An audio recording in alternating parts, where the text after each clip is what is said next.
By the end of the series, you're probably going to get sick of hearing this, but I'm going to go ahead and say it anyway. You are going to start thinking in terms of what you know and not just what you see. And of all the aspects of drawing, I think shape and form are some of the biggest mental adjustments that you're going to have to make when you start drawing from your imagination. So that's why we're going to start off by talking about form. Because after all, depending on how you were taught, it is extremely likely that you're used to just looking at an object in front of you, starting with its outline even, seeing it in terms of two-dimensional shape, and recording what you see. And this all works great until I take away your reference, and then you're out of luck.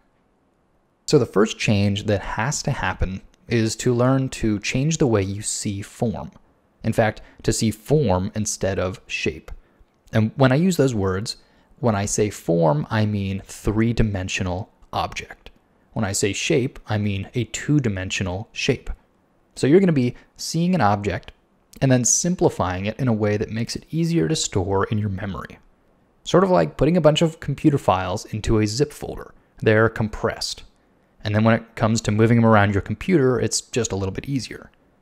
Well, when it comes to recording shapes into your mind, the way that I recommend you do this is by simplifying it into geometric forms that you can easily remember. So this means that you are going to see past that contour. Don't be tricked by the silhouette. Instead, think of it as masses. In fact, I like to think of it as building an object out of like children's blocks. You know those little painted wooden toys? Well, what is the closest approximation of the complicated form in front of you that you could build out of wooden children's blocks?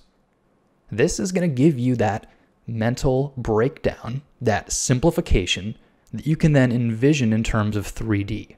It's no longer a 2D silhouette shape. It is an object. You could hold it in your hands. In fact, if I were to think about this object as simple forms stacked, then if I were to get rid of my reference, it actually wouldn't be so hard to reproduce. Now, I might not be able to remember the tiny little details, but I could probably reproduce the major shapes without too much trouble. So what am I doing here exactly? I'm using all the normal drawing skills that I know. I'm just approaching the sort of groundwork for the problem with a different mindset. Now, of course, this is not a finished drawing at this point. I still need to go ahead and add all the details that turn this from a basic shell into a recognizable object. But that part's not so different. That's just like normal drawing. Adding details is sort of like polish. The game changer here, though, is the way you think about this underlying structure. It's the departure from thinking in terms of copying or recording and focusing on understanding. It's thinking about building instead of just drawing. Because once I can think about an object as a collection of simple shapes, then I can begin to mentally change aspects of it, or even invent completely new ones from my mind's eye, because I'm not limited to just copying. So for instance, if I were to draw the same sort of basic shell here, and then get rid of the reference, I could add imaginary polish on top of this structure, thereby making each one of these different. Now the cool part is that they're not only different from one another, they're also different from the real-world object that I was using as my reference. This is huge. I'm going to stop a minute just to let this settle in. What I've come up with here is not copied. I have an aspect of referenced observational drawing, but what the final result is imaginary. It's changed from a process of drawing what I see to drawing what I understand, or what I know. And hopefully you can see how much more flexible this mindset is. Now, yes, on one hand, it is radically different than the way you were taught because you're working sort of from inside out instead of just carefully recording angles. But on the other hand, all the technical stuff is familiar territory. And then if this is true, why don't you go on to reconsider the way you do your observational drawing process? For instance, if I were to draw this bust of Beethoven, you know how the traditional way goes. I analyze the shape and I get a nice silhouette. And it would take some time and some measuring, but eventually I'd end up with a pretty good drawing of Beethoven. But what if I wanted to use this as an opportunity to practice thinking about form, to practice building Beethoven. I can. Even though this is technically observational drawing, I can practice the exact same skills that I might bring to an imaginary drawing. I can start with the major forms in an abstracted way, thinking of them as kids' blocks. And then as I refine it, I get increasingly specific with the 3D shapes I'm using, and it slowly approaches a form that starts to look like the famous composer. It's a little bit more like sculpting. I'm taking simple blocks and then refining them as I go. The forms, though, and this is really important, are three-dimensional. I'm not refining the silhouette in 2D shape. That's the old way.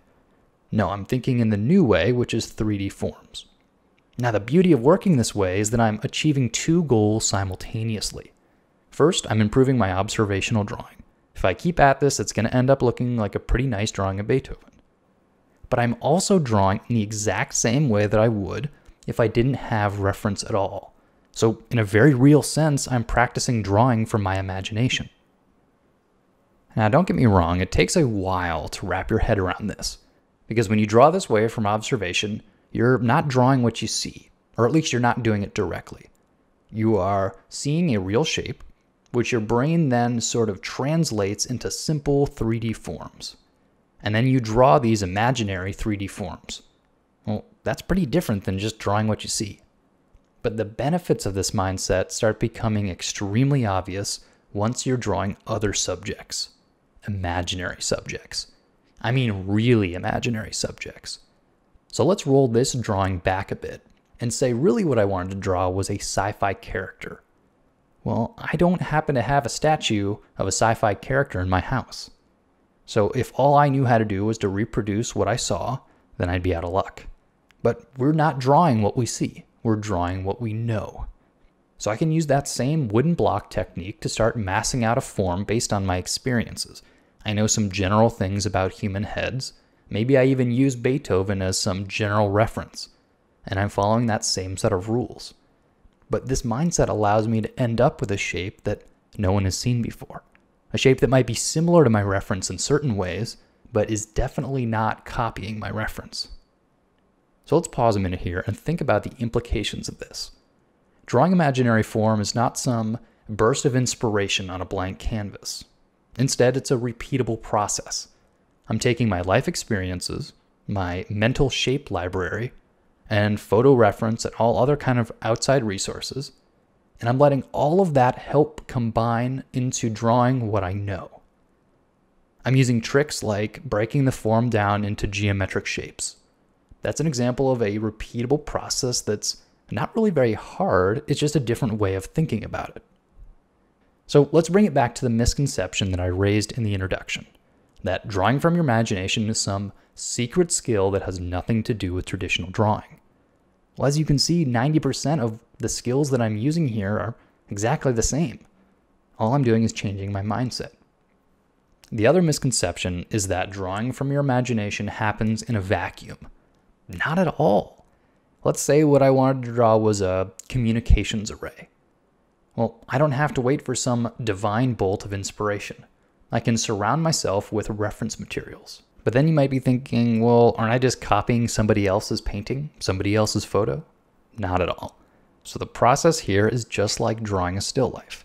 I might start with some simple basic forms that I make up, but then I need to start adding details. And this is where the reference comes into play. Because I don't have a photographic memory. I'm going to use small aspects of the references that are around me, and I'm going to let that inform my realism.